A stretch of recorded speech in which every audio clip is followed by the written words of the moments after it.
Enquanto os guerreiros passavam ali no meio da cidade, um garoto estava observando eles de longe. Aquele garoto dizia que nunca poderia ser tão incrível quanto aqueles guerreiros. A barriga do garoto roncava. Ele dizia que graças à sua habilidade chamada Gula, o seu estômago estava sempre roncando. Na cidade, um trio de cavaleiros sagrados passavam por ali, até que o que parecia ser uma laranja acerta o pé de um deles. Então um morador dali aparece e pede desculpas pelo ocorrido, porém cruelmente o cavaleiro sagrado dá um chute na barriga daquele senhor. Os cavaleiros sagrados continuam agindo de forma cruel com aquele senhor, até que um deles chama os outros para irem embora. Os cavaleiros sagrados aparecem na ponte onde aquele garoto estava. Então eles perguntam se o garoto tinha feito um bom trabalho no lugar deles. O nome daquele garoto era Fate. Um dos cavaleiros sagrados joga uma moeda de bronze no chão e diz para Fate pegá-las, pois aquilo era o pagamento dele. Porém, quando Fate se abaixa para pegar as moedas, um dos cavaleiros começa a espancá-lo. Então Fate começa a explicar que naquele mundo existiam pessoas privilegiadas e aqueles que não eram privilegiados. As pessoas privilegiadas são aqueles que recebem habilidades especiais dos deuses, enquanto aqueles que não receberam nenhuma habilidade divina precisam se esforçar para que consigam sobreviver. Enquanto eles continuam espancando o Fate, aparece outra cavaleira sagrada ali. Aquela cavaleira diz que eles estavam agindo de forma errada. Eles não deveriam tratar os cidadãos de bens daquele jeito, pois eles são cavaleiros sagrados. Eles deveriam protegê-los e não colocar medo neles. Então eles vão embora dali resmungando. O nome daquela cavaleira sagrada era Roxy. Roxy então chama Fate para trocarem de turnos. Então Fate faz isso. Porém ela diz que se aquilo acontecesse de novo, era para Fate falar com ela, que ela iria dar um jeito na situação. Porém Fate diz que já estava acostumado com aquilo e vai embora dali. Na cidade, num restaurante, Fate se lembra das palavras de Roxy. Porém ele diz que prefere não envolvê-la, pois ele não sabe o que aqueles malditos poderiam fazer contra ela. Então o chefe do restaurante aparece ali. Ele diz para Fate que se Fate não trocasse logo de trabalho, ele iria acabar igual o cara que estava lá antes dele. Acabaria morto. Porém Fate só agradece pela comida, paga e vai embora. Quando estava voltando para casa, Fate amaldiçoava novamente a sua maldição, a Gula. Fate dizia que queria ter nascido com uma habilidade melhor. Ele não queria se tornar um cavaleiro sagrado, porém ele preferia pelo menos ser um guerreiro, ou até mesmo um artesão. Porém quem nasce sem nada, morre sem nada. Nesse momento, Fate vê os ladrões invadindo o castelo. Então ele vai rapidamente avisar a Roxy. Roxy então entra no castelo e começa a enfrentar os ladrões. Porém de repente, um ladrão começa a correr de lá em direção a Fate. Então Fate resolve atacá-lo, pois ele estava em desvantagem, pois o ladrão já estava gravemente ferido, graças ao ataque de Roxy. Então nesse momento, Fate atravessa o corpo dele com a lança. Após a morte daquele ladrão, a habilidade Gula de Fate é ativada. Seus status começavam a subir, e ele ganha duas novas habilidades. Uma delas era telepatia e a outra era identificar. Nesse momento, Roxy vai até Fate e pergunta se ele estava bem. Então ela segura na mão dele. Porém, Fate percebe que ele estava escutando a voz de Roxy, sem ela nem sequer ter abrido a boca. Logo após isso, Roxy larga a mão dele e Fate percebe que ele não escuta mais a voz interna de Roxy. Roxy pergunta para Fate se estava tudo bem ela notificar sobre o ocorrido. Porém, Fate diz que seria melhor que ela levasse toda a glória, pois ele preferia não se envolver nesse tipo de assunto. Porém, Roxy queria recompensar Fate de alguma forma. Então ela pergunta se Fate não queria trabalhar para a família dela. Porém, Fate tinha duas escolhas.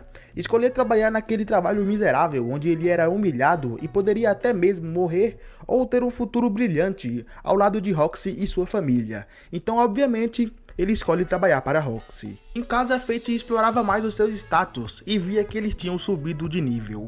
Porém ele não entendia como aquilo havia acontecido. Então ele lembra que ele havia despertado outras duas habilidades, que era o despertar e a telepatia. Então novamente ele lembra da cena com Roxy, onde ele escutou a voz interna dela. Então ele se pergunta se aquilo era telepatia. Fate não estava entendendo o que estava acontecendo com seu corpo, porém ele diz que com aquele status ele conseguiria matar monstros. Então no outro dia ele vai até a capital para comprar umas armas. Chegando lá, ele vai até o vendedor de espadas. Porém, o vendedor de espada diz que ele era muito pobre e não poderia comprar nenhuma arma que preste com aquilo, e manda ele ganhar num barril, onde ficava as espadas velhas. Chegando lá, Fate usa sua habilidade, o identificar. Fate começa a olhar todas as espadas, até que ele encontra uma lâmina negra com o nome de Ganância. Até que aquela espada fala com ele, e ela o chama de Gula. Fate fica assustado, pois aquilo era espada, teoricamente não era pra ela tá falando. A espada diz para Fate comprá-la, e diz que ele não irá se arrepender disso. Eles tinham muita coisa em comum, segundo ela. Longe dali, os cavaleiros sagrados da família Vanderlick estavam conversando sobre Roxy querer contratar Fate.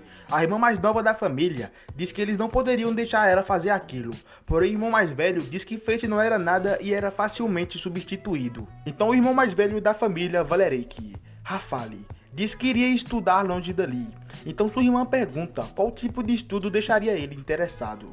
Então ele diz que era o estudo sobre se tornar imortal. Ela dá risada e vai atrás dele. No meio do campo estava lá Fate e sua espada, a Ganância. Então a Ganância começa a repetir o nome de Fate e diz que fez o favor de lembrar o nome dele. Então é nesse momento que aparece um Goblin atrás de Fate e tenta atacá-lo. Porém Fate é rápido o suficiente e consegue cortá-lo ao meio. Porém em volta de Fate estava rodeado de Goblins. Então a espada diz que o ditado era verdadeiro. Se você encontrar um Goblin, significa que há 100 deles perto de você. Fate então mata todos os Goblins que estavam ali perto dele. Então vê sua habilidade Gula sendo ativada incontáveis vezes. E ganhou novas habilidades. Então ele pergunta para a espada. Teoricamente não era para alguém conseguir ganhar novas habilidades. Então a espada responde para ele. No decorrer de um combate, os guerreiros acabam ganhando experiência e subindo de nível. Porém a Gula não faz isso. Ela rouba as habilidades dos outros. Em compensação, ela não sobe de nível. Então Fate pergunta como ele sabia de tudo isso. Então a espada responde dizendo que eles são iguais. A espada também diz que a habilidade Gula não é o tipo de coisa que você quer que os outros saibam. Então Fate diz que era melhor ele lutar sozinho. Porém a espada diz que Fate não estava mais sozinho, pois agora ele tinha ela. Então Fate pergunta se a espada aceitava ele como seu mestre, porém a espada diz para ele não se achar demais. Então Fate troca as orelhas de Goblins por dinheiro. Aquilo rendeu 3 moedas de prata e 38 de bronze. Então ele diz que aquilo era o suficiente para ele conseguir comer carne. Porém a espada diz que a manutenção dela vinha primeiro e diz pro Fate tratar ela como se fosse uma joia. Fate diz que ela era uma arma muito mandona, porém ele diz que a carne vinha primeiro. Quando ele estava indo comprar a carne, aparece um cara e empurra ele. Aquele cara estava puxando pela mão uma garotinha. Então a garota toca no braço de Fate e pede a ele por ajuda. Então a espada pergunta pro Fate o que ele iria fazer. Fate analisa as habilidades daquele cara e percebe que ele estava ocultando elas. Ele só conseguia ver o status dele. A espada pergunta o que Fate iria fazer, pois ele não sabia quais eram as habilidades daquele cara. Fate então diz que a resposta era óbvia. Ele ia ajudar aquela garota. Aquele cara leva aquela garota porque parecia ser um balcão, e lá ele começa a ameaçar ela, e diz pra ela ficar feliz, pois agora ela seria brinquedinho dos cavaleiros sagrados. Fate havia seguido eles até ali, então a espada pergunta se Fate tinha certeza do que estava fazendo. Aquele cara era muito forte, aquela ali era a última chance que eles tinham de fugir. Então Fate responde que finalmente tinha um pouco de poder. Ele não poderia ver alguém sofrendo em sua frente e simplesmente não fazer nada. Se ele puder ajudar, ele vai ajudar. Esse é o fim do episódio 1. Se você chegou até aqui, eu acho que você gostou do vídeo. Pelo menos é o que eu acredito. Então não se esqueça de deixar o seu like e se inscrever no canal, porque isso vai me ajudar bastante. E também me motiva a trazer mais episódios dessa franquia. Então não se esqueça de deixar o like e se inscrever no canal. Bom rapaziada, eu vou ficando por aqui. Esse foi o vídeo, espero que todos tenham gostado. Fiquem com Deus e até a próxima. Valeu e fui!